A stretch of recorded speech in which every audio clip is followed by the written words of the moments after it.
الذین آمنوا ولم یلبسوا ایمانہم بظلم اولئک لہم الامن وہم مہتدون۔ صدق اللہ العظیم۔ رب اشرح لی صدری ویسر لی امری واحلل عقدۃ من لسانی یفقہوا قولی، آمین یا رب العالمین۔ ہمارا جو گفتگو کا سلسلہ چل رہا ہے اس میں ہم ایمانیات کے مباحث کا آغاز کر چکے ہیں، اور ہمارا جو پہلا اس کا سبق ہے وہ ایمان کی حقیقت اور اس کے تقاضے ہیں، اور اس میں ایک نشست ہماری اس موضوع پر منعقد ہو چکی ہے جس میں ہم نے یہ دیکھ لیا کہ ایمان کے لغوی معنی کیا ہیں۔ یہ امن سے بنا ہے یہ لفظ، اور امن یامنو کا مطلب ہوتا ہے امن میں ہونا، اور ایمان کے معنی ہوتے ہیں آمن یؤمن ایمانن کا مطلب ہے امن دینا۔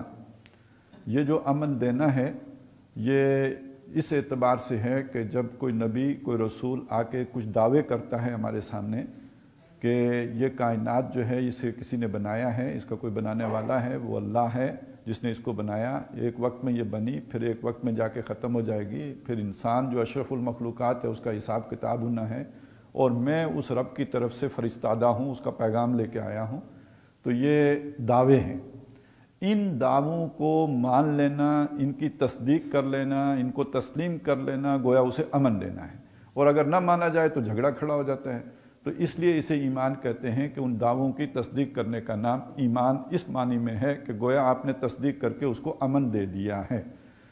اصطلاحی معنی اس میں پھر یہ بات شامل ہو جائے گی کہ یہ ان دعووں کو دل کی گہرائی سے ماننا، یقین کے ساتھ ماننا، یعنی یہ کہ وہ جو دو لیول ہیں اقرار باللسان و تصدیق بالقلب کے، آج ہم نے اس پہ مزید آگے بھی بات کرنی ہے، لیکن ضمناً ایک بات یہ بھی آئی تھی کہ یہ جو دعوے ہیں ان کو ماننا، اس کے دو جو تقسیمیں مزید ہو سکتی ہیں، اور وہ ایک تقسیم یہ ہے کہ جو ہمارا جو ماننا ہے وہ شعوری ہو، اور دوسرا یہ ہے کہ وہ ماننا غیر شعوری ہو۔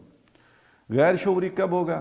جب ہم کسی ایسے صاحب کی صحبت اختیار کر لیں کہ جو خود ایمان جس کے اندر جو ہے وہ جاگزیں ہو چکا ہو، تو اس کے اعمال کا، اس کے اس رویے کا جو ہم پر اثر پڑے گا، اور ایک غیر شعوری طور پر ہم اس رنگ میں رنگتے چلے جائیں گے، تو یہ ایک ایسا ایمان تو ہمارے اندر جا رہا ہے، ہمیں پتہ نہیں کیسے جا رہا ہے، اس کے اثرات بھی ہم پہ پڑ رہے ہیں، لیکن ہمیں اس کا شعور اور ادراک نہیں ہے کہ یہ سب کیسے ہو رہا ہے۔ اسی طرح ہم ذکر الہی میں مشغول ہوں، کوئی اچھا عمل کریں، کوئی جو ہے وہ قربانی دیں، ایثار کریں، اس سب کے نتیجے میں ہمارے جو عمل کے نتیجے میں ایمان میں بڑھوتری ہوگی، اس کا بھی ہمیں کوئی ادراک نہیں ہوگا، احساس وہ بڑھ رہا ہوگا۔ یہ غیر شعوری طریقہ ہوگا۔ شعور کے ساتھ ایمان کیسے ہے کہ جب انسان سوچ کے، بچار کر کے، غور کر کے، تدبر کر کے، فکر کر کے ان سارے مراحل کو، یا جیسے ابھی ہم نے چیزوں کو دیکھا ہے، اس پروسیس سے گزر کر ان نتائج تک پہنچے اور وہ اس کے دل میں جا کے ٹھک جائیں، تو یہ شعوری طور پر اس کا جو ہے وہ گویا ایمان اس کے اندر پیدا ہوا ہے۔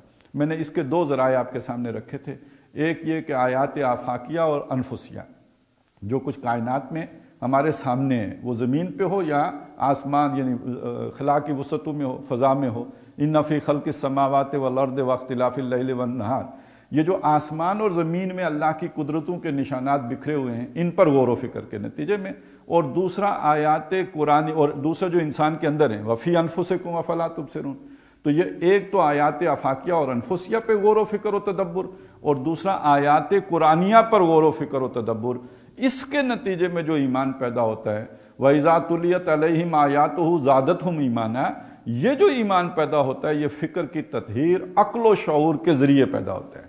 تو یہ ایک دو فرق تو میں نے یہ آپ کے سامنے رکھ دیے تھے۔ اس بحث میں ایک خاص چیز کی طرف جو وہ توجہ مبذول کروائی اور بڑی صحیح کروائی مناز صاحب نے، تو وہ یہ ہے کہ بعض لوگ اگر کسی شخص نے کسی ایک جذباتی کیفیت میں بھی ایمان قبول کیا ہو، اور وہ وقتی طور پہ ہم اسے کہیں کہ یہ غیر شعوری ہے، لیکن اگر وہ کسی ایسے آدمی کے ساتھ جڑ گیا جو ایک فکر رکھتا ہو، ایک سوچ رکھتا ہو، جو ایک جو ہے اس کو سمجھانے والا جس کا طریقہ کار ہو بات کو، نہ کہ صرف غیر شعوری طور پر لے کے چلنے والا، تو اس آدمی کی صحبت کے نتیجے میں بھی جو ایمان پیدا ہوگا، اگرچہ کہ جو ابتداءً ہے وہ غیر شعوری ہے، لیکن وہ غیر شعوری ایمان بھی کرتے کرتے شعوری ایمان میں بدل جائے گا۔ اس کی بھی بہت سی مثالیں ہیں۔ اچھا، اب اسی چیز کو ایک دوسرے انداز میں کہہ سکتے ہیں کہ ایک ایمان وہ ہے کہ جو تقلیدی ہے، اور ایک ایمان وہ ہے کہ جو بجائے تقلیدی ہونے کے شعوری ہے۔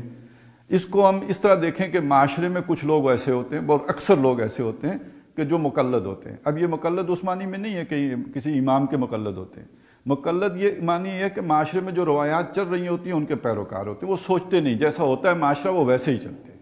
اگر وہاں پہ کوئی رواج ہے تو وہ اس رواج کو فالو کریں گے، وہاں کی جو روایت ہے اس روایت کو فالو، اچھی ہے بری ہے اس کے مقابل کھڑے نہیں ہو سکتے۔ یہ تقلیدی ذہن ہے، یہ فالوورز لوگ ہیں، اکثریت یہی ہوتی ہے۔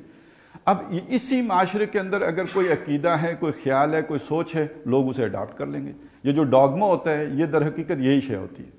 وہ ہندو مت کا بھی ہوتا ہے، وہ اسلام کا بھی ہوتا ہے، وہ کسی جو ہے کرسچینٹی کا بھی ہوتا ہے، وہ ڈاگما ہے اور وہ تقلیدی طور پر معاشرے میں چونکہ موجود ہے وہ ذہنوں میں منتقل ہو جائے گا۔ اور اس کے مقابلے میں شعوری ایمان ان لوگوں میں پیدا ہوگا کہ جن کے اندر تحقیق کی، جستجو کی، حقائق تک خود پہنچنے کی، اپنی آنکھوں سے حق تلاش کرنے کے مادہ جن کے اندر ہوتا ہے، اور جو تھوڑے ہوتے ہیں، ان لوگوں کے اندر جو سوچ بنتی ہے یا جو خیال پکتا ہے یا جو دل میں جا کے ٹھک جاتا ہے اس کے سوچ و فکر کے نتیجے میں، اسے ہم کہہ سکتے ہیں کہ یہ گویا شعوری ایمان ہے۔ تو یہ تھوڑی سی جو پچھلی ہماری گفتگو کا خلاصہ تھا۔ اب ہم بات کو جو آگے لے کے چلیں اس ضمن میں ہم واپس اپنی پچھلی ایک بحث سے بات کو آگے لے کے چلیں گے کہ جو ہم نے تقسیم کی تھی کہ ایک ایمان وہ ہے کہ جو قولی ہے اور دوسرا ایمان وہ ہے جو قلبی ہے۔ اسی کو ہم نے کہا اقرار باللسان اور تصدیق بالقلب۔ اسی کو ہم نے کہا تھا کہ اسلام اور ایمان، اسلام یعنی اقرار باللسان اسلام ہے، اگرچہ کہ بعض عبارات میں اسلام بمعنی ایمان بھی ہے، اور اسی طرح بعض جگہوں پہ ایمان بمعنی اسلام بھی ہے، لیکن جب ہم اسے باقاعدہ ایک علمی طور پر علیحدہ کریں گے تو اسلام بمعنی ہوگا اقرار باللسان اور ایمان بمعنی ہوگا تصدیق بالقلب۔ اسی کو ہم یہ بھی کہہ سکتے ہیں حقیقی ایمان اور قانونی ایمان۔ تو یہ ہم نے ایک تقسیم کر لی تھی، اس پہ میں مزید زیادہ گفتگو نہیں کر رہا، لیکن اس کی بنیاد پر یہ سمجھ لیں کہ یہ سمجھنا کیوں ضروری ہے۔ اس لیے کہ ہماری امت میں بہت سے اختلافات ہیں ان بنیادوں پر، ان چیزوں کو باریکی سے نہ سمجھنے کے نتیجے میں پیچھے ہوا کیا ہے، یا آج ہمارے لیے یہ سمجھنا کتنا آسان اس لیے ہو گیا ہے کہ ہمارا جو 1400 سال کا سفر ہے اس سفر کے اندر ہم نے کچھ تجربات کیے ہیں۔ آپ کو معلوم ہے آج کل ایک فرقے کا نام بہت چلا ہے، خوارج کا نام چلا ہے۔ خوارج کا نام چلا ہے، کیوں چلا؟ اس لیے کہ ہمارے اندر ایک سوچ پیدا ہوئی، کچھ لوگوں نے کچھ لوگوں کی تکفیر کرنا شروع کر دی۔ آپ نے یہ کام کیا آپ کافر ہو گئے، آپ نے یہ کیا آپ کافر ہو گئے، کافر ہو گئے تو واجب القتل ہو گئے۔ پھر کتنا بڑا فتنہ اس سے کھڑا ہو گیا۔ تو پھر اس پہ لوگوں نے کہا یار یہ نئی سوچ نہیں ہے، یہ پرانی سوچ ہے۔ یہ تو حضرت علی کے دور میں یہ لوگ پیدا ہو گئے تھے جن کو خوارج کہتے ہیں، انہوں نے حضرت علی کی تکفیر کر دی تھی، انہوں نے حضرت معاویہ کی تکفیر کر دی تھی، دونوں کو واجب القتل قرار دے دیا تھا، دونوں کو قتل کرنے کے لیے اپنا جو ہے وہ پلان بھی جو ہے وہ ڈیزائن کر لیا تھا۔ ایگزیکیوشن میں حضرت علی شہید ہو گئے، حضرت معاویہ بچ گئے، انہوں نے تو اپنی طرف سے کوئی کسر نہیں چھوڑی تھی، پلان دونوں کو مار دینے کا تھا۔ تو یہ ایک سوچ تھی، یہ خوارج کی سوچ تھی، لیکن یہ پوری بات نہیں ہے۔ یہ اب ہمیں جو سمجھنے کی ضرورت ہے، آپ حیران ہوں گے کہ اس معاملے میں اگرچہ کہ بہت سے معاملات میں خوارج اور معتزلہ ایک دوسرے کے بالکل متضاد کھڑے ہیں، اپنی اپروچ میں ہی متضاد ہیں۔ خوارج وہ ہیں جو ٹریڈیشن کی تابعداری کرتے ہیں، جو نقل سے دائیں بائیں ہوتے ہی نہیں۔ نقل سے مراد یہ کہ جو قرآن و حدیث ہے اس سے ادھر ادھر سوچتے، یہ خوارج ہیں اور اس میں بہت ریجڈ ہیں۔ اور معتزلہ وہ ہیں کہ جو عقل کو حاکم مانتے ہیں، یعنی آیت کی تشریح کرتے ہوئے بھی وہ ان کے ہاں جو اتھارٹی زیادہ ہے وہ عقل کی ہو، یہ معتزلہ ہے۔ یعنی اپروچ ہی میں کتنا ڈیفرنس ہے۔ ایک آدمی عقل کو بند کر کے تو قرآن و سنت کو فالو کرتا ہے، دوسرا قرآن و سنت کو بھی عقل کے تابع کر کے فالو کرتا ہے، کتنا بڑا فرق ہے۔ لیکن اس ایمان اور اسلام کی بحث میں دونوں ایک ہی جگہ پہ کھڑے نظر آئیں گے آپ کو جب آپ وہاں پہ جا کے دیکھیں گے۔ تو معتزلہ کا موقف کیا ہے اور خوارج کا کیا ہے میں آپ کے سامنے عرض کر دوں۔ خوارج کا تو ہمیں معلوم ہو گیا کہ ایمان نام ہے تصدیق قلبی کا، اور اقرار باللسان بھی ہے اس میں، لیکن یہ کہ وہ جو ہی آپ نے گناہ کیا، گناہ کبھی خاص طور پہ گناہ کبیرہ کے مرتکب ہوئے، یہ علامت ہے اس بات کی کہ آپ کے پاس ایمان نہیں ہے، لہذا آپ کافر ہو گئے، آپ اسلام سے خارج ہو گئے، آپ دائرہ کفر میں داخل ہو گئے۔ معتزلہ کی سوچ کیا ہے؟ وہ بھی یہی مانتے ہیں، وہ مانتے ہیں کہ گناہ کرنے کے نتیجے میں ایمان ختم ہو جاتا ہے، آدمی ایمان سے نکل جاتا ہے۔ اگلی بات پتہ ہے کیا کہتے ہیں؟ وہ کفر میں داخل نہیں ہوتا ہے۔ پہلی بات دونوں کی ایک، گناہ کرنے کے نتیجے میں اسلام سے نکل گیا، یہ خوارج بھی کہتے ہیں، یہ معتزلہ بھی کہتے ہیں۔ لیکن یہ کہ گناہ کرنے کے بعد خوارج کے نزدیک کفر میں داخل ہو گیا، معتزلہ کے نزدیک ابھی داخل نہیں ہوا، یعنی کوئی نو مینز لینڈ ہے جہاں آ کے کھڑا ہو گیا.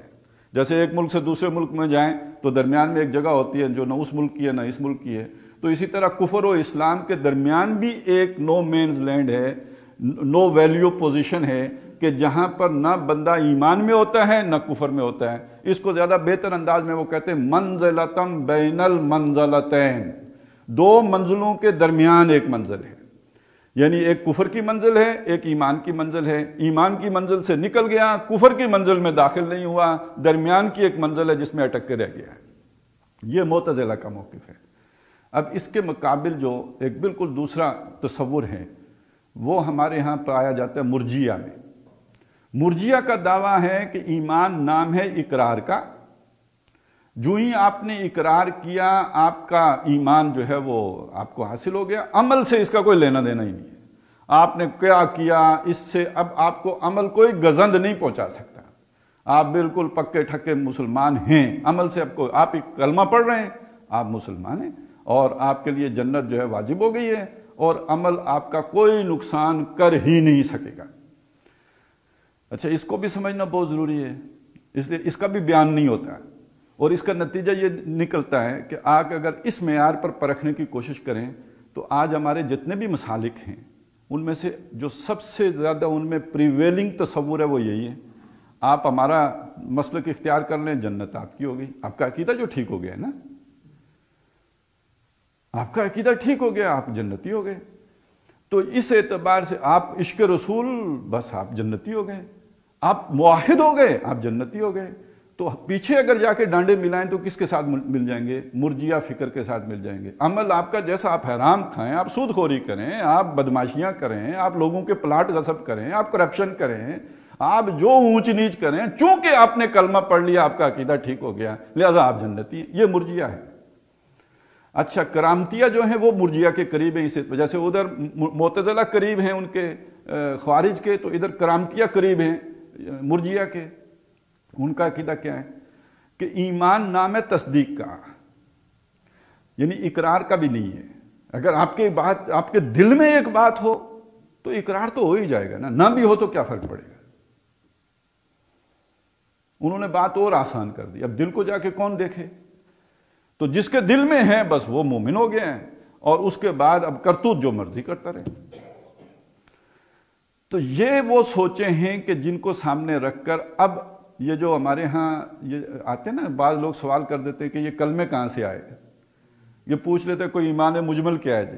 جب یہ مسئلے کھڑے ہوئے تو لوگوں نے پھر ڈیفائن کیا یار حقیقت کس طرح ہم بیان کریں، اس کو لوگوں کے ساتھ اس کا بیانیہ کیا رکھیں. تو یہ کلمے وجود میں آئے ہیں.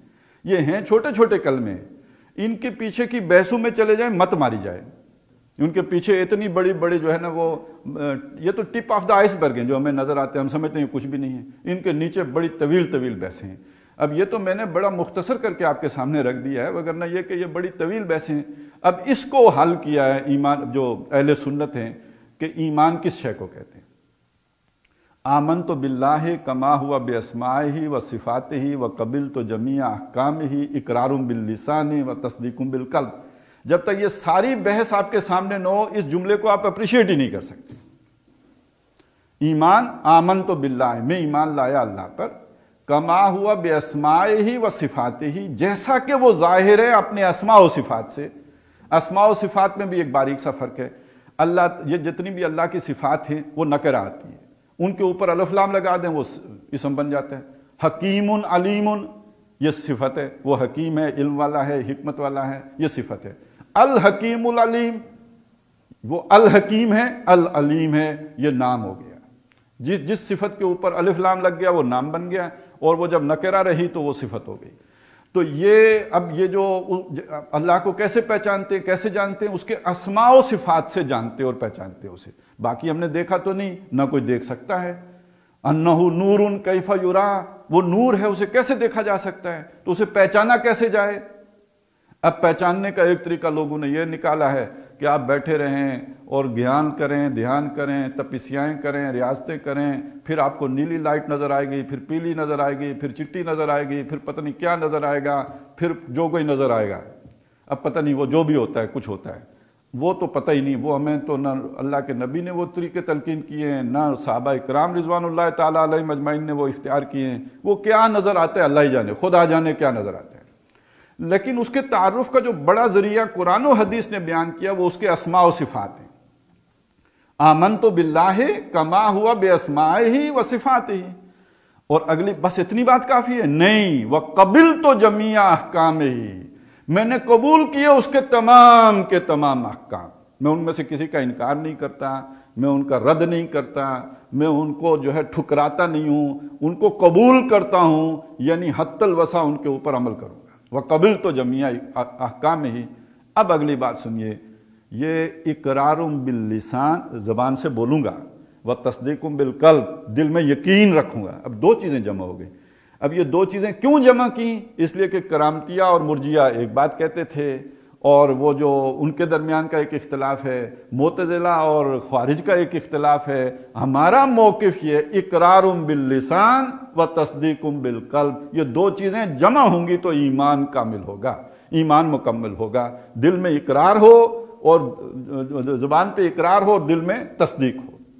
اب اس کو ذرا دوسری طرح دیکھ لیں۔ ایک شخص آ کے مانتا ہے کہ میں مانتا ہوں آپ اللہ کے رسول ہیں، دل سے نہیں مانتا، یہ نفاق ہے۔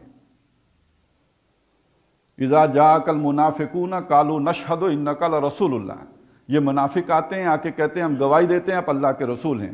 واللہ یعلم انک لرسول، اللہ جانتا ہے کہ آپ اس کے رسول ہیں۔ واللہ یشہد ان المنافقین لکاذبون، اللہ گواہی دیتا ہے کہ یہ منافق جھوٹے ہیں۔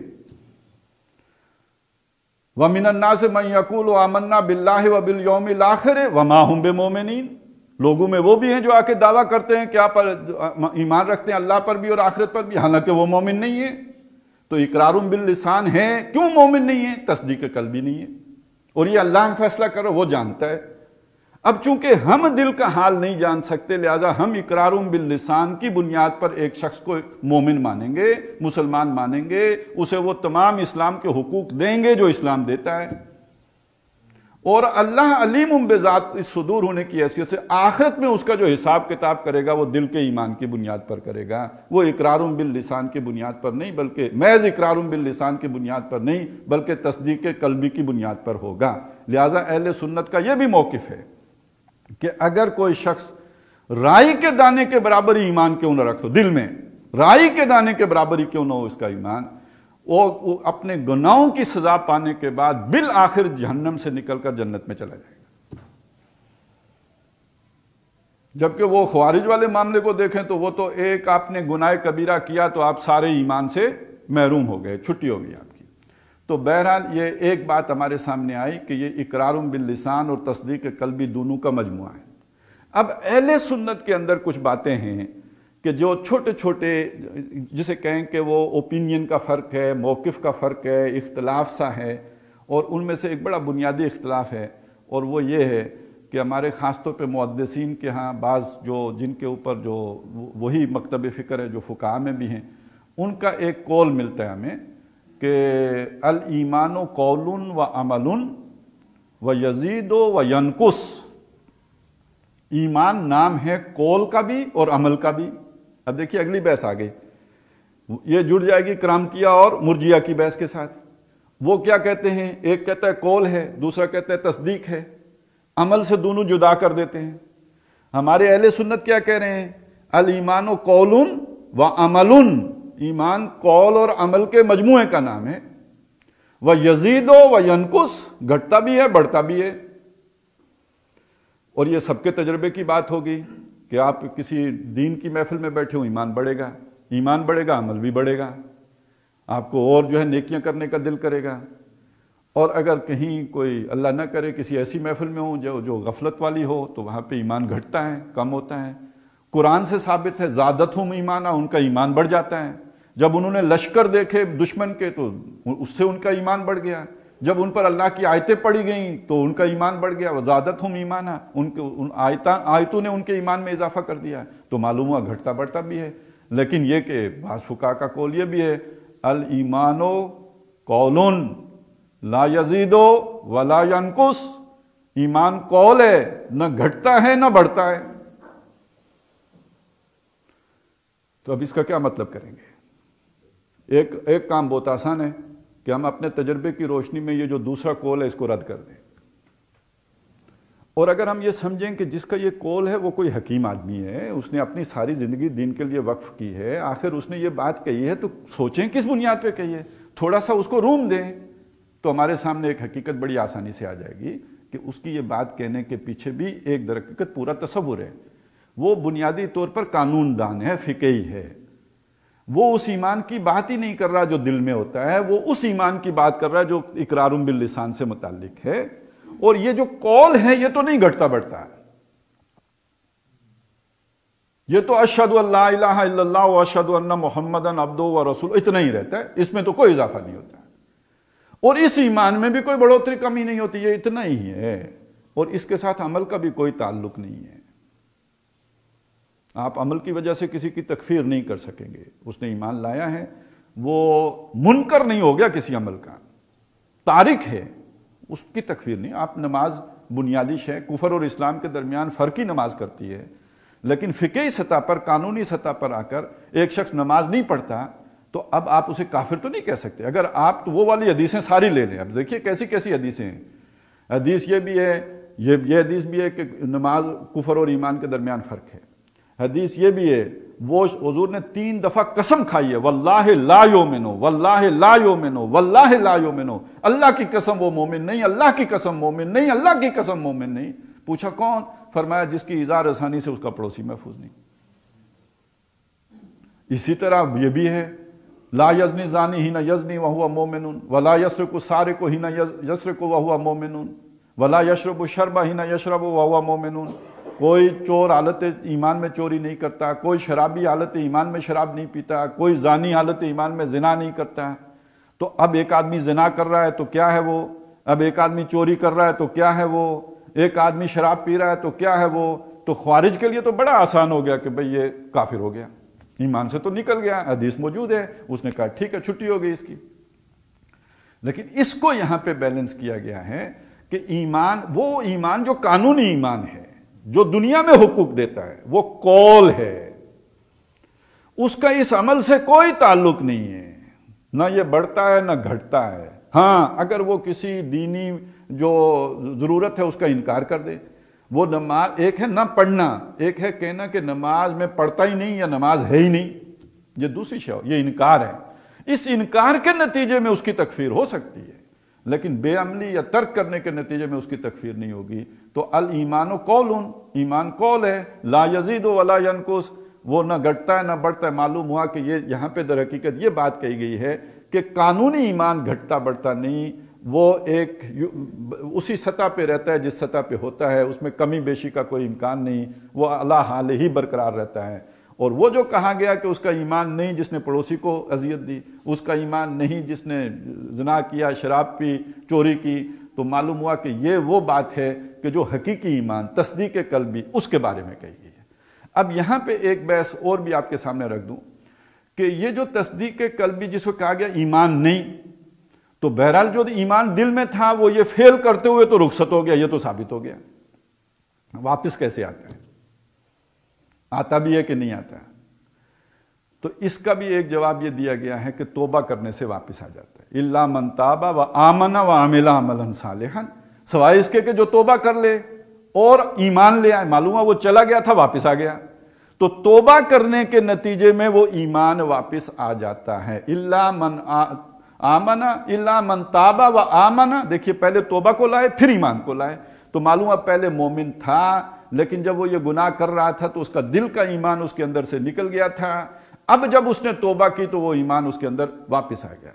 اب یہ مسئلہ یہاں پہ ایک اور کھڑا ہو گیا کہ جس کا مطلب یہ ہے کہ اگر کوئی شخص توبہ نہ کرے اور بغیر توبہ کیے مر جائے تو پھر اس کا مطلب یہ ہے کہ وہ بغیر ایمان کے رخصت ہو گیا۔ اب اس کا بھی حل سمجھ لیجئے کہ ایک توبہ وہ ہے کہ جس کی وہ شرائطیں قانونی، ایک توبہ ہے جس کا لغوی معنی ہے پلٹنا، واپس آنا، یعنی کہ جب آپ نے حالت ایمان، آپ کا وہ جو حقیقی ایمان ہے، آپ نے کوئی گناہ کیا، اس کے نتیجے میں آپ کے اندر سے نکل گیا، آپ نے اس فعل کو ترک کر دیا، اس پر آپ کو ندامت ہو گئی، آپ نے اسے ترک کر دیا، چھوڑ دیا، اب اس کے نتیجے میں ایمان واپس آ گیا۔ اس کو حدیث میں یوں کہا گیا ہے کہ جب ایک بندہ گناہ کا ارتکاب کرتا ہے تو ایمان اس کے دل سے نکل کر اس کے سر پہ منڈلانے لگتا ہے، اگر وہ توبہ کر لے تو واپس آ جاتا ہے، نہ توبہ کرے تو رخصت ہو جاتا ہے۔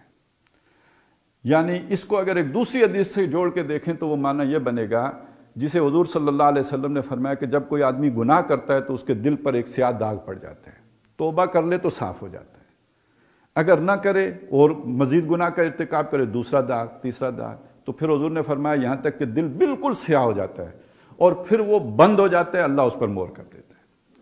تو یہ بہت سے مواقع ملتے ہیں، ایک گناہ، دوسرا گناہ، تیسرا گناہ، پھر جا کے دل بند ہو جاتا ہے، اب ایمان واپس نہیں آتا، وگرنہ زندگی میں بہت سے مواقع اسے ملتے رہتے ہیں کہ ایمان واپس آ جائے، اور وہ بغیر الفاظ کی توبہ کے بھی واپس آ سکتا ہے اگر انسان اس گناہ سے مجتنب ہو جائے، اس کا ارتکاب ترک کر دے۔ تو یہ یہاں تک تو جو بات ہمارے سامنے آئی ہے وہ کافی، وہ جو مسئلے ہمارے ہاں ٹیڑھے میڑھے ہو جاتے ہیں ان کی وضاحت اہل سنت کے موقف کے روشنی میں سامنے آ جاتی ہے۔ اب میں چاہتا ہوں کہ ذرا آگے بڑھیں ہم، خاص طور پہ اس اعتبار سے کہ ایمان کے جو 3 پہلو ہیں، ایک ہے ایمان باللہ، ایک ہے ایمان بالآخرہ جسے ایمان بالمعاد بھی کہتے ہیں، اور ایک ہے ایمان بالرسالت۔ ایمان بالرسالت میں ایمان بالملائکہ اور ایمان بالکتب بھی جمع ہے۔ اب میں تھوڑی سی اس کی وضاحت کر دوں کہ ایمان بالرسالہ یعنی رسالت پر، پیغام رسانی پر، اللہ کا پیغام انسانوں تک آنے پر ایمان لانا۔ تو اس کے 3 ذرائع ہیں۔ اللہ اپنا پیغام، جو پیغام ہے وہ جو دیتا ہے وہ کتاب کہلاتی ہے۔ وہ دیتا کس کو ہے؟ کسی فرشتے کو دیتا ہے، تو اس سورس کو بھی پر بھی ایمان ہونا ضروری ہے، جس سورس کے ذریعے سے وہ پیغام آپ تک پہنچا ہے، تو وہ فرشتے ہیں۔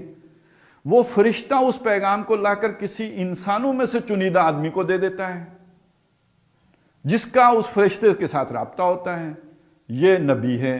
تو یہ 3 ہو گئے۔ سورہ حج میں آیا ہے اللہ یستفی من الملائکۃ رسلا ومن الناس، اللہ چن لیتا ہے فرشتوں میں سے رسول اور انسانوں میں سے رسول۔ فرشتوں میں سے تو ایک ہی رسول اس نے چنا ہے، حضرت جبریل علیہ السلام۔ انسانوں میں سے اس نے رسول 313 اور انبیاء کوئی 1.25 لاکھ کے لگ بھگ ہیں کہ جن کو اس نے چنا ہے، وہ اللہ اپنا پیغام جبریل کو دیتے رہے اور جبریل وہ پیغام آ کے تو اس انسان تک پہنچاتے رہے۔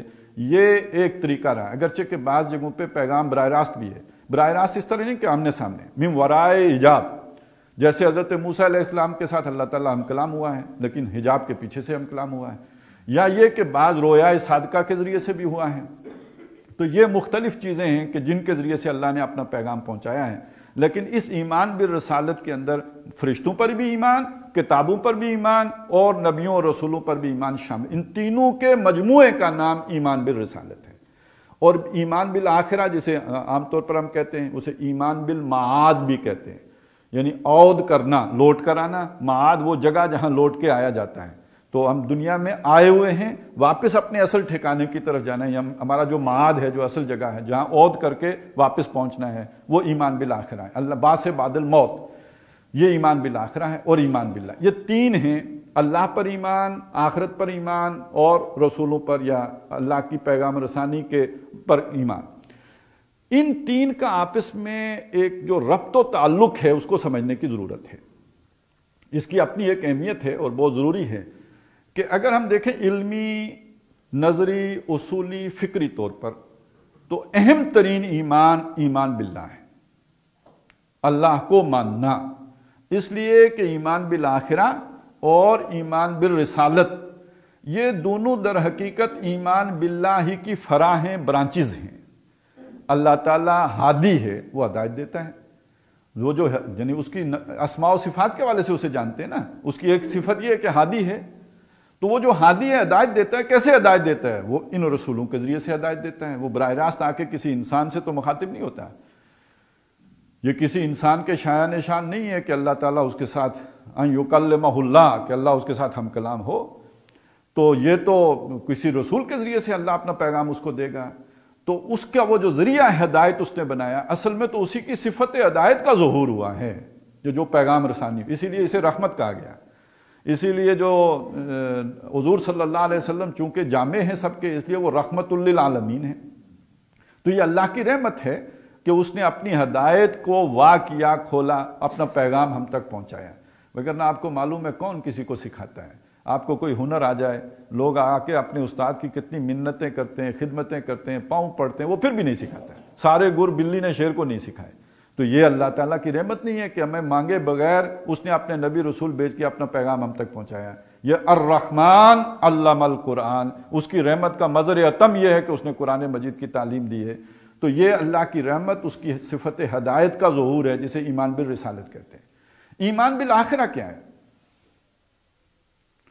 انسان کی فطرت میں تو ویسے تو اللہ تعالیٰ نے بہت سی چیزیں رکھی ہیں، محبت بھی بڑی شدید رکھی ہے، باقی یہ کہ اس کی طبیعت کے اندر ارجز بھی ہیں، کتنی پوٹنٹ ہیں، لیکن یہ کہ ایک ارج انسان کی وہ ہے، اور جس کو ویسے تو انسان چونکہ وہ پوری نہیں ہوتی، آہستہ آہستہ آدمی کا احساس کند ہو جاتا ہے، لیکن جو شدید ترین خواہش انسان کے اندر ہے وہ عدل کی خواہش ہے۔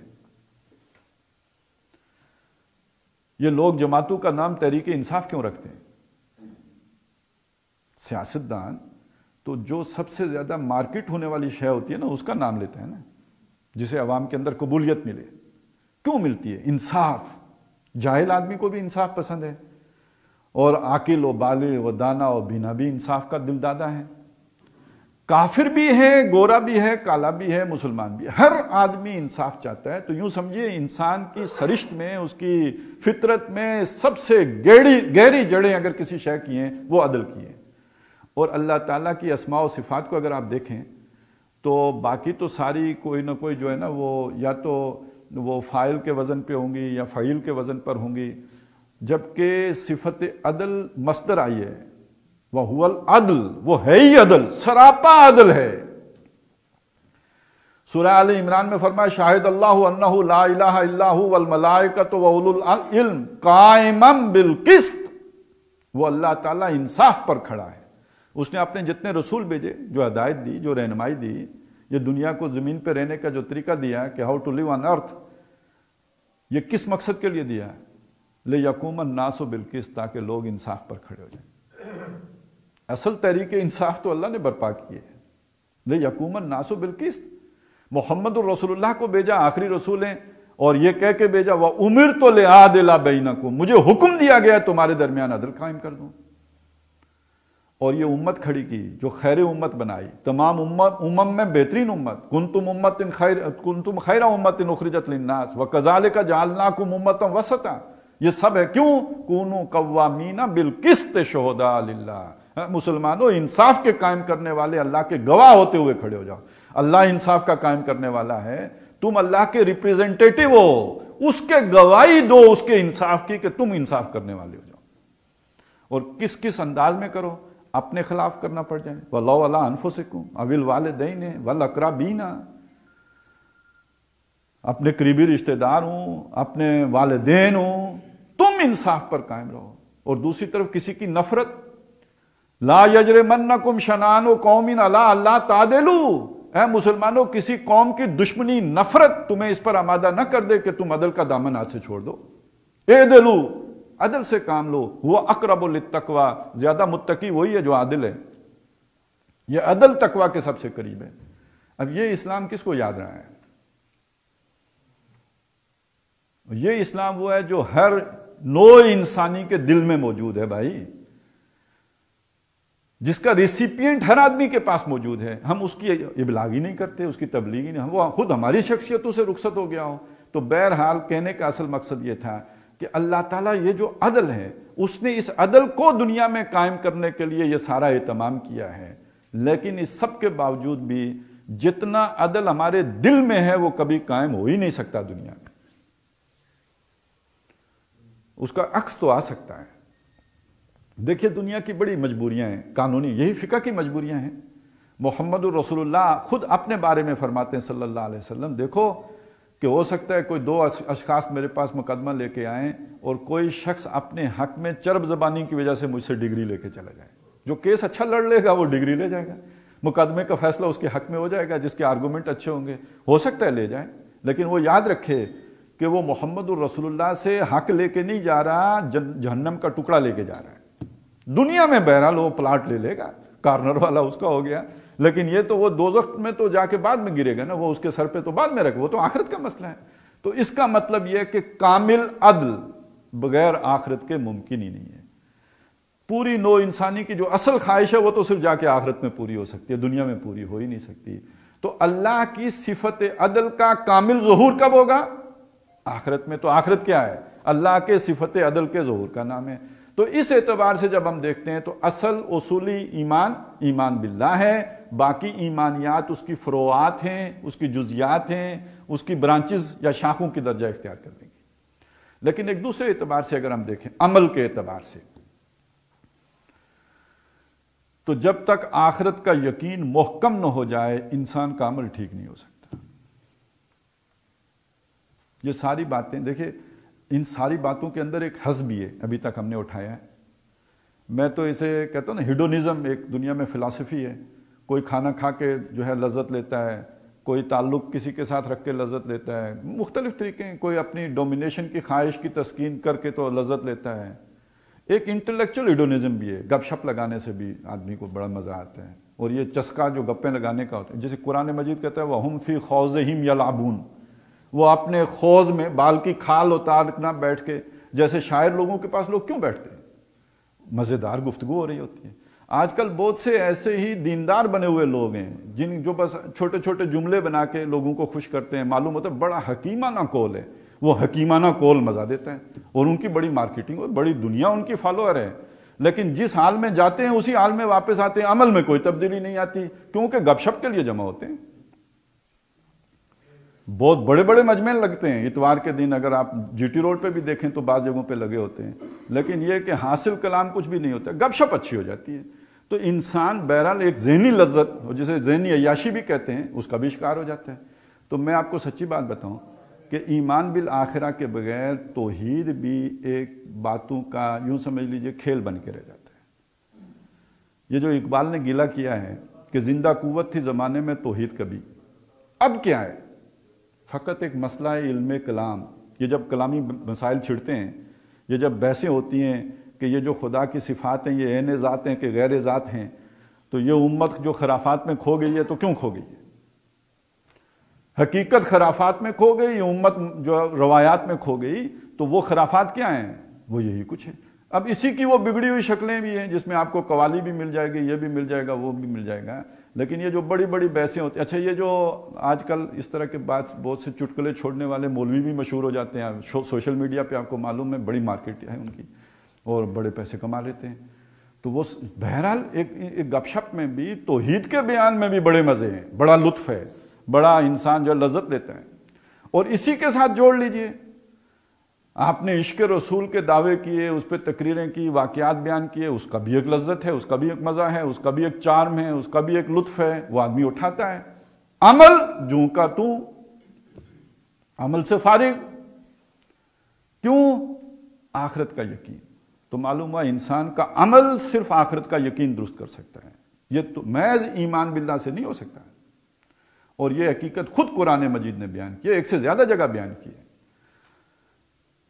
سورۃ العلق، اقرأ باسم ربک الذی خلق، اسی میں آگے چل کے کہا کلا ان الانسان لیطغی، بے شک کوئی نہیں، بے شک انسان سرکش ہو جاتا ہے، طغیان ہو جاتا ہے، یہ اپنی حدود سے باہر آ جاتا ہے۔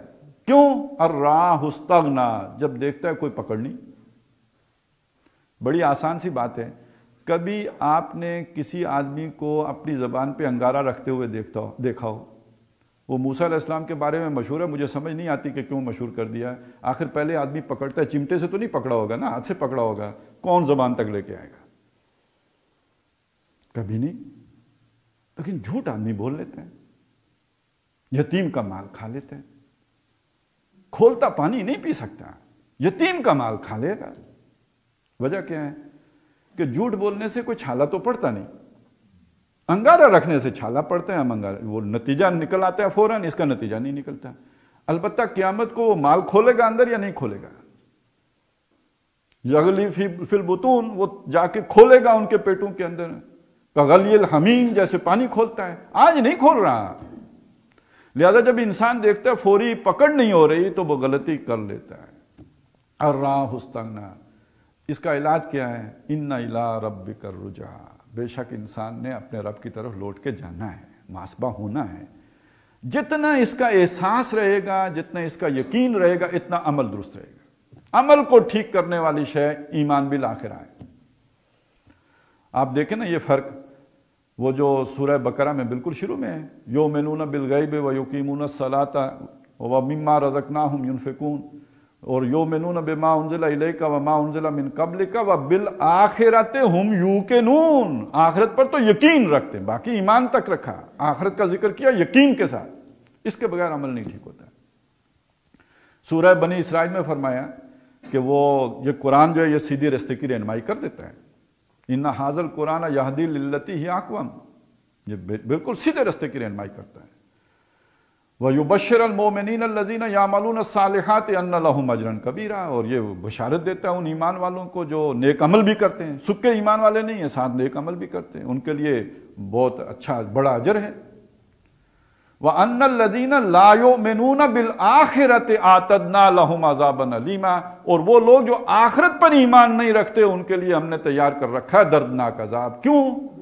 کہ وہ بے شک پہلے دو ایمان رکھتے بھی ہوں، اگر آخرت پر ایمان نہ ہو وہ بھی خراب ہو جائیں گے، پولیوٹ ہو جائیں گے، ان کے اندر بھی کوئی نہ کوئی اللہ کے ساتھ کوئی نہ کوئی آلہہ آ جائیں گے، رسول کو بھی اٹھا کے تو اللہ کے برابر کر دیں گے۔ ظاہر ہے جب کلامی بحثیں چلیں گی تو یہ سب کچھ ہوگا، اور پھر بدعات کا تومار کھڑا ہو جائے گا۔ یہ آخرت کا ایمان ہے جو آدمی کو سیدھا رکھتا ہے۔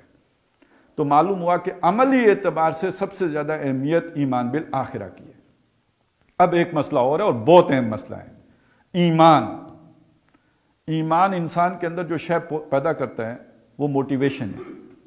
ایمان انسان کو حرکت دیتا ہے، یہ جذبہ محرکہ فراہم کرتا ہے، یہ موٹیویشنل فورس ہے ایمان۔ جب انسان کے اندر یہ جذبہ پیدا ہو جائے عمل کا، تو یہ جذبہ ہے اندھا بہرا، یہ جنون ہے۔ ایک آدمی وہ چیز دیکھ رہا ہے جو دوسروں کو نظر نہیں آ رہی، اس کا اس پہ یقین ہے، تو یہ تو بے خطر کود پڑا آتش نمرود میں عشق، عقل ہے میوے تماشائے لب بام ابھی، اور شب تار میں بھی جنوں میرا کئی منزلوں سے گزر گیا، تیرے عقل و شعور کا قافلہ ابھی انتظار سحر میں ہے۔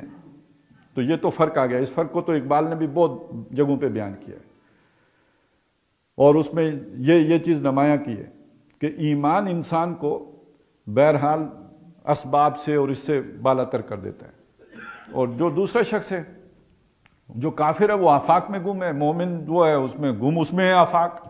یہ بھی در حقیقت اسی شے کو آشکارا کیا ہے۔ اسی ایمان کو پھر اقبال نے عشق سے موسوم کیا ہے۔ عشق وہ کیفیت ہے جس میں عقل جاتی رہتی ہے، مجنون بھی وہی ہے، جنون بھی یہی ہے۔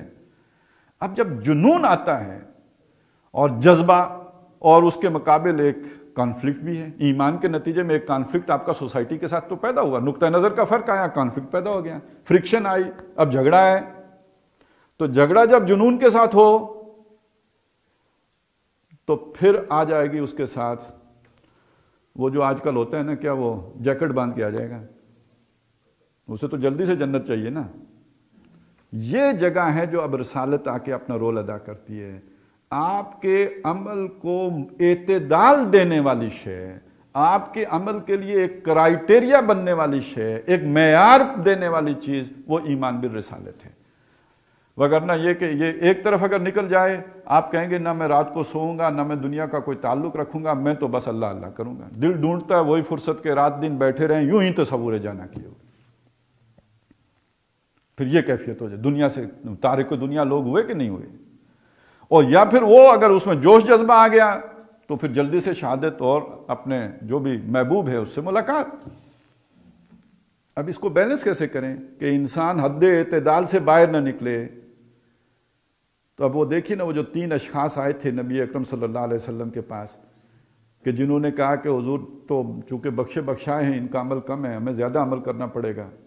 ایک نے کہا میں ساری زندگی شادی نہیں کروں گا، دوسرے نے کہا ساری رات میں کھڑے عبادت کرتا رہوں گا، تیسرے نے کہا میں ہمیشہ روزہ رکھوں گا۔ تو حضور نے بلا کے تینوں کو ڈانٹا، کہا میں روزہ رکھتا بھی ہوں، نہیں بھی رکھتا، رات کو عبادت کرتا بھی ہوں، نہیں بھی کرتا، اور یہ کہ میں نے شادیاں کئی کی ہیں، لیکن اہم تر بات کیا کہی؟ میں تم میں سب سے زیادہ متقی ہوں۔ معلوم ہوا کہ تقوی میں سب سے اوپر محمد الرسول اللہ ہیں۔ کوئی شخص اگر حضور سے بڑھ کر متقی بننے کی کوشش کرے گا تو گمراہ ہے۔ فَمَن رَغِبَ عَن سُنَّتِي فَلَيْسَ مِنِّی، یہ اسی حدیث کے آخر میں الفاظ میں، تو جس کی رغبت میری سنت سے ہٹ کر ہو وہ مجھ سے نہیں ہے۔ تو معیار کس نے دیا عمل کا ہمیں؟ کتنی نمازیں پڑھنی ہیں؟ بے تحاشی پڑھنی ہے یا اتنی پڑھنی ہے جو محمد الرسول اللہ نے پڑھی ہے؟ اور یہ کہ روزے کتنے رکھنے ہیں؟ اتنے یا جو سنت نے دیے، یا یہ کہ انے وہاں رکھنے ہیں؟ اور جہاد کیسے کرنا ہے جو محمد الرسول اللہ نے طریقہ بتایا، یا اپنے جوش و جذبے کی بنیاد پر اور اپنے اشتعال اور جذبات کی بنیاد پر کرنا ہے؟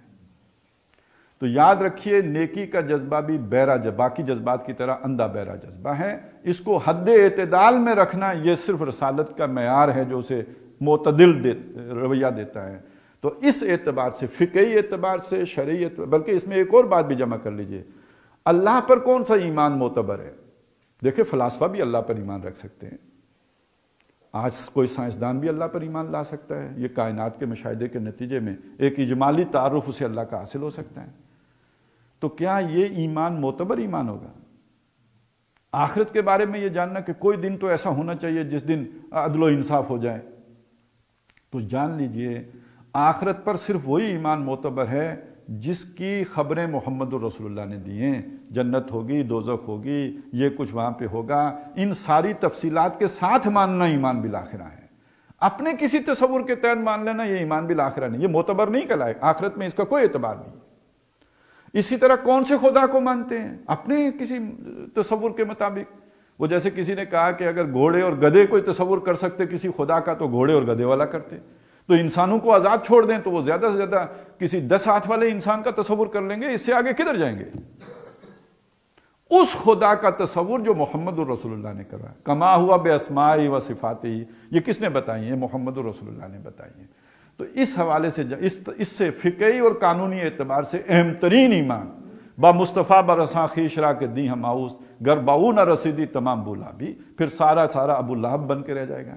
تو یہ ان کا آپس میں ربط و تعلق ہے کہ علمی اور فکری اعتبار سے، نظری اعتبار سے، اصولی اعتبار سے اہم ترین ایمان ایمان باللہ، عمل کے اعتبار سے اہم ترین ایمان ایمان بالآخرہ، اور فقہی اور قانونی اور شرعی اعتبار سے اہم ترین ایمان ایمان بالرسالت۔ اب 3 الفاظ ہیں اور اس پر ہم اپنی یہ بحث ہے ویسے بہت طویل ہے لیکن ہم ختم کر لیں گے، اور ان 3 الفاظ کو سمجھ لیجئے۔ ایک ہے ایمان، ایک بلکہ اسی ایمان کے ساتھ 3 الفاظ جڑے ہوئے ہیں، ایک ہے عمل صالح۔ آپ کو دیکھیں گے قرآن مجید میں اکثر ایمان اور عمل صالح ساتھ ساتھ آتا ہے، لیکن بعض جگہوں پہ عمل صالح نہیں آیا، جہاد آیا ہے، اور بعض جگہوں پہ جہاد بھی نہیں آیا، انفاق آیا ہے۔ میں صرف مثالیں آپ کے سامنے رکھ دوں، مثلا یہ کہ ایمان اور عمل کی مثال دینے کی تو مجھے ضرورت نہیں، آپ کو پتہ ہی ہوگا، الا الذین آمنوا وعملوا الصالحات جگہ جگہ ہے، لیکن یہ کہ جیسے سورہ صف میں فرمایا کہ حل انبئکم، کیا میں تمہیں نہ بتاؤں تجارت، وہ تجارت جو تمہیں دردناک عذاب سے بتائے۔ تؤمنون باللہ ورسولہ، ایمان تو آ گیا، اللہ اور رسول پر ایمان لاؤ، اب اس کے بعد عمل نہیں آیا، وَتُجَاهِدُونَ فِي سَبِيلِ اللَّهِ بِأَمْوَالِكُمْ وَأَنفُسِكُمْ، جہاد کرو اپنے مالوں اور جانوں کے ساتھ اللہ کی راہ میں۔ عمل کا ذکر نہیں آیا، جہاد کا ذکر آ گیا۔ اسی طرح سورہ حجرات میں آپ دیکھیں، إِنَّمَا الْمُؤْمِنُونَ الَّذِينَ آمَنُوا بِاللَّهِ وَرَسُولِهِ ثُمَّ لَمْ يَرْتَابُوا، مومن تو بس وہ ہیں جو ایمان لائے اللہ پر، رسول پر، پھر شک میں نہیں پڑے، یعنی یقین والا ایمان لائے۔ شک تو دل میں پیدا ہوتا ہے نا، شک میں نہیں پڑے یعنی ایمان ان کے دل میں اتر گیا۔ وَيُجَاهِدُونَ فِي سَبِيلِ اللَّهِ وَيُجَاهِدُونَ بِأَمْوَالِهِمْ وَأَنفُسِهِمْ فِي سَبِيلِ اللَّهِ، پھر انہوں نے اپنی مالوں اور جانوں کے ساتھ جہاد کیا اللہ کی راہ میں۔ تو اب یہاں بھی جہاد آیا ہے، عمل نہیں آیا۔ إِنَّمَا الْمُؤْمِنُونَ الَّذِينَ آمَنُوا بِاللَّهِ وَرَسُولِهِ وَجَاهَدُوا بِأَمْوَالِهِمْ وَأَنفُسِهِمْ فِي سَبِيلِ اللَّهِ، اور انہوں نے جہاد کیا اللہ کی راہ میں اپنے مالوں اور جانوں کے ساتھ۔ تو 2 مقامات میں نے آپ کو بتا دیے، ایمان کے ساتھ عمل کا ذکر نہیں آیا بلکہ ایمان کے ساتھ جہاد کا ذکر آیا۔ اب آگے چلیں سورہ حدید، اس میں اللہ کے 2 مطالبے آئے اہل ایمان سے بلکہ انسانوں سے، آمنوا باللہ ورسولہ، ایمان لاؤ اللہ پر اس کے رسول پہ، وانفقوا مما جعلکم مستخلفین فیہ، اور جن چیزوں پر میں نے تمہیں استخلاف دیا ہے، اختیار دیا ہے، مالک بنایا ہے، جو تمہارے پاس صلاحیتیں ہیں، جو محنتیں ہیں، جو توانائیاں ہیں، جو مال و دولت ہے، اس کو خرچ کرو اللہ کی راہ میں۔ تو یہاں پہ نہ جہاد آیا، نہ عمل آیا، انفاق آ گیا۔ تو یہ 3 الفاظ ہیں، انفاق، اعمال اور جہاد۔ اور ایک طرف ایمان ہے، یہ جوڑا ہو گیا، ایمان اور انفاق، ایمان اور جہاد، ایمان اور عمل۔ اور ان تینوں کے حوالے سے یہ کہا کہ نجات پا جاؤ گے، ایمان اور انفاق کرو نجات پا جاؤ گے، ایمان اور عمل نجات، اور ایمان اور جہاد نجات۔ اب یا تو ہم یہ مانیں کہ ایمان اور انفاق علیحدہ چیز ہے، اور ایمان اور جہاد ایک علیحدہ شے ہے، اور ایمان اور عمل ایک علیحدہ شے ہے، یا یہ مان لیں کہ یہ ایک ہی تصور کو 3 الفاظ میں بیان کیا گیا ہے۔ تو اس کا مطلب یہ ہے ایمان اور عمل جو لازم و ملزوم ہیں، اگر ایمان دل میں ہے، عمل اس کا لازمی نتیجہ ہے۔ یہ تو ہم اس سے پہلے بھی سمجھ چکے ہیں۔ اب ایمان، اور اس سطح پر ایمان اگر دل میں اتر گیا ہو تو عمل اس کے برعکس ہو ہی نہیں سکتا۔ بڑی ایک بہترین مثال ہے، ایمان تو ایمان ہے، یقین تو بڑی شے ہے، اگر شک بھی ہو تو انسان کا عمل اس کے تابع ہو جاتا ہے۔ یہ سانپ ہے نا، ان کے بارے میں معلوم ہے کہ بمشکل 2% سانپ وہ ہیں کہ اقسام کے کہ جن کے ڈسنے سے آدمی مر جاتا ہے۔ آدمی ہر سانپ سے ڈرتا ہے، پتہ نہیں یہ کم وقت وہی والا نہ ہو۔ اور ڈرتا بھی کس حساب سے ہے کہ اس کو شعور بعد میں ہوتا ہے کہ میں ڈرنے لگا ہوں، ڈر پہلے چکا ہوتا ہے، یعنی دروازے میں جا کے یاد آتی ہے کہ میں ڈرا ہوں۔ تو یقین کا اثر پھر کیا ہوگا انسان کے اوپر؟ تو یقین کے، اور پھر وہ حدیثیں میں نے آپ کو سنا دی کہ عمل اور تو لازم و ملزوم ہے۔ عمل ہے تو اس کا مطلب ایمان ہے وہ دل والا، اور عمل برعکس ہے تو اس کا مطلب دل والا ایمان تو نکلا ہوا ہے، رخصت ہوا ہے۔ تو اب یہاں ہم نے یہ سمجھنا ہے کہ اگر ایمان ہے تو جہاد بھی ہے۔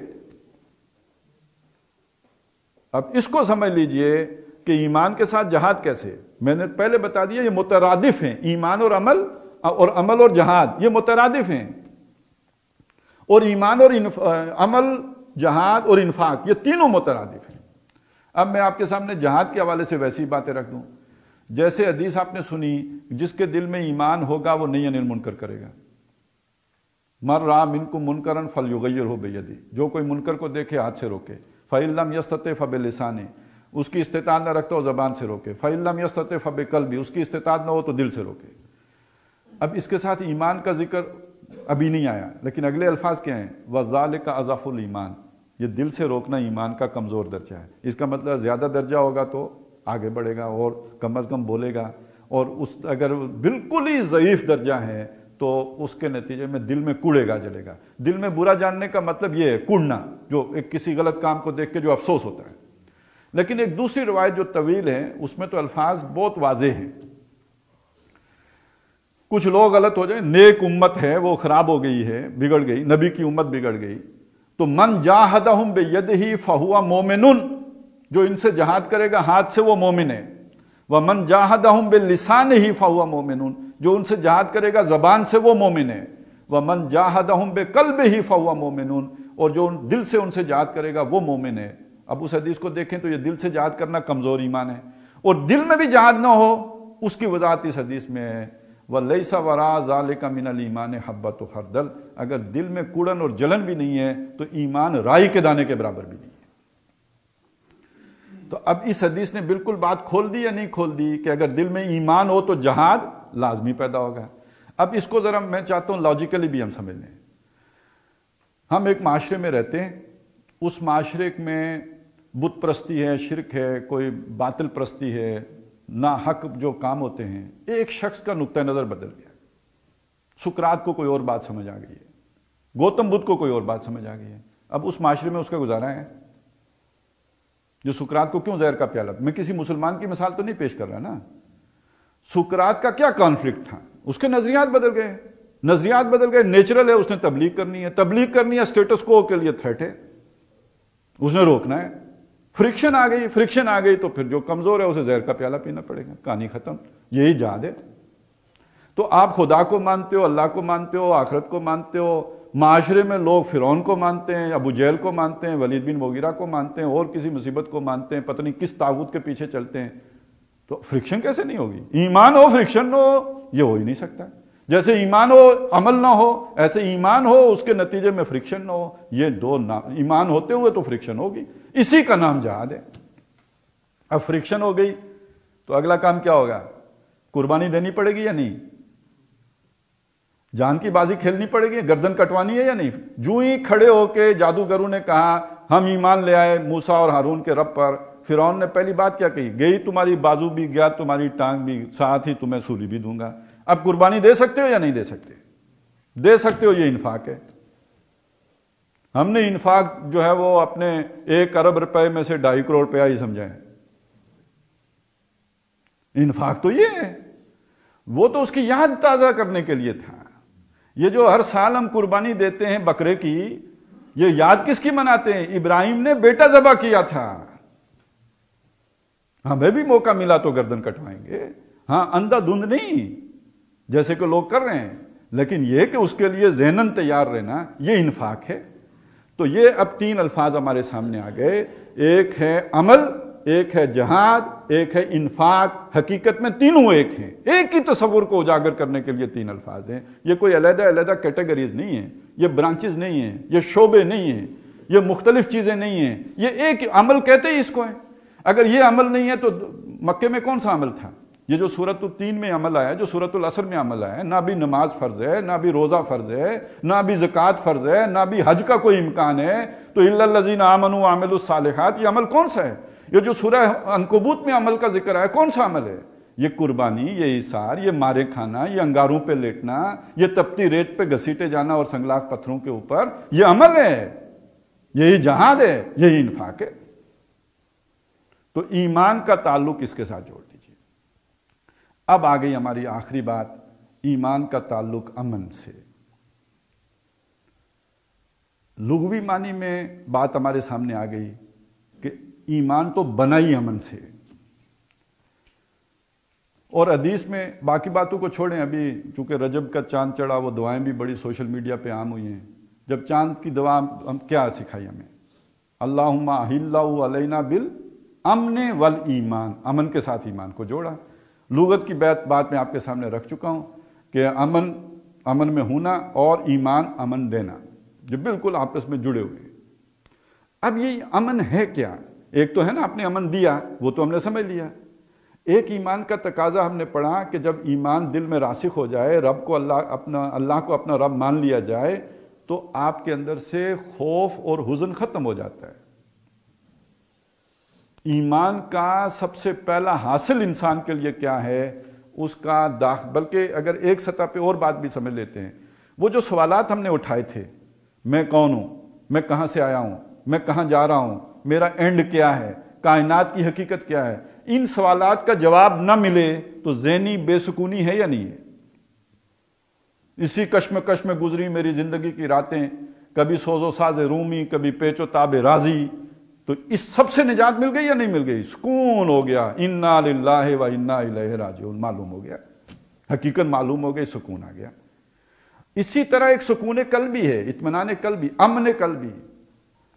کل وہ جو میرا نقصان ہو گیا تھا، وہ جو جہاز ڈوب گیا تھا، یار مجھے نہیں پتا، میرے رب کو بہتر معلوم ہے، وہ العلیم ہے، الحکیم ہے، وہ زیادہ جانتا ہے۔ انت تعلم، تو جانتا ہے، وانا لا اعلم، اور میں نہیں جانتا ہوں، تجھے خوب بیدک الخیر، تیرے ہاتھ میں بہتری ہے، تو نے جو فیصلہ کیا ٹھیک ہی کیا ہے۔ امن ہو گیا ہے نہیں؟ کل خطرہ ہے، میری پیشی ہے، پتہ نہیں عدالت کیا فیصلہ کرے گی، یار وہی کرے گا جو اللہ چاہے گا۔ تو ان دو آدمیوں کا فرق آپ کے سامنے آ رہا ہے۔ ایک آدمی کو ہر وقت خوف لائق ہے کل کیا ہوگا، اور غم میں ڈوبا ہوا ہے کہ کل کیوں غلط ہوا تھا، اور اس کے مقابلے میں ایک وہ ہے جو کل ہوا تھا وہ بھی رب نے کیا تھا اور ٹھیک کیا تھا، اور جو کل ہوگا وہ بھی رب کرے گا اور ٹھیک ہی کرے گا۔ ماشاء اللہ کان وما لم یشاء لم یکن۔ تو ان دو آدمی کے دل کی کیفیت ایک ہو سکتی ہے۔ یہ ہے اصل میں امن جو دل میں حاصل ہوتا ہے۔ اب یہی امن باہر کیسے نکلے گا؟ ابھی ہم نے دیکھا جس کے دل میں ایمان ہو وہ پڑوسی کو اذیت نہیں دے سکتا۔ عمل ایکسٹینڈ کر گیا نا، عمل متعدی ہو گیا۔ یہ جو اچھا ہوتا کہاں، خرابی کہاں سے پیدا ہوتی ہے؟ یہ امریکہ افغانستان کیوں آ گیا؟ خطرہ، ہماری تہذیب کو خطرہ۔ یہ فرعون نے بنی اسرائیل کے بچے کیوں مارے؟ خطرہ۔ جس کو داخلی امن حاصل ہو گیا کہ جو اللہ کرے گا وہ ہوگا، اسے خطرہ ہی نہیں رہا، تو خطرہ نہیں رہا تو پریمپٹ نہیں کرے گا۔ یہ جو سارا فساد پھیلتا ہے یہ پریمپٹیو ڈاکٹرائن سے پھیلتا ہے. یہ ہم بھی سارے کرتے ہیں, ہم غیر شعوری طور پہ کرتے ہیں, امریکہ نے باقاعدہ اسٹریٹجی کے طور پہ شروع کی ہے. باقی ہر جاندار کے اندر یہ پریمپٹیو ڈاکٹرائن رکھی ہوئی ہے اللہ نے. آپ کو جہاں سے خطرہ ہوگا, آپ بہرحال آپ کی اسٹریٹجی یہی ہوگی کہ وہ جو جسے کہتے ہیں قتل الموذی قبل الایذاء, کسی بھی اذیت دینے والے کو اذیت دینے سے پہلے ہی ختم کر دو. یہ نیچرل ہے, یہ سانپ بھی اسی لیے ڈس دیتا ہے. تو جب آپ کو داخلی طور پر امن ہو گیا تو اس کے نتیجے میں خارج میں امن ہو ہی جائے گا. تو ایمان سے عالمی امن بھی وجود میں آ سکتا ہے اور ہر طرح کا خوف و خطر جو ہے وہ رخصت ہو جائے گا. تو یہ ہے در حقیقت ایمان, اس کے جو لوازمات اور اس کے جو تقاضے, اس کی حقیقت, اور خاص طور پہ ایمان کا تعلق عمل سے, ایمان کا تعلق جہاد سے, ایمان کا تعلق انفاق سے, اور ایمان کا تعلق امن سے.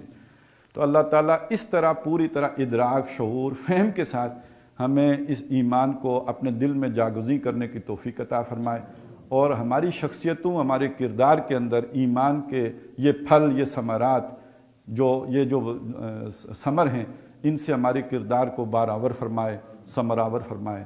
بارک اللہ لی و لکم فی القرآن العظیم و نفعنی و ایاکم بالآیات و ذکر الحکیم.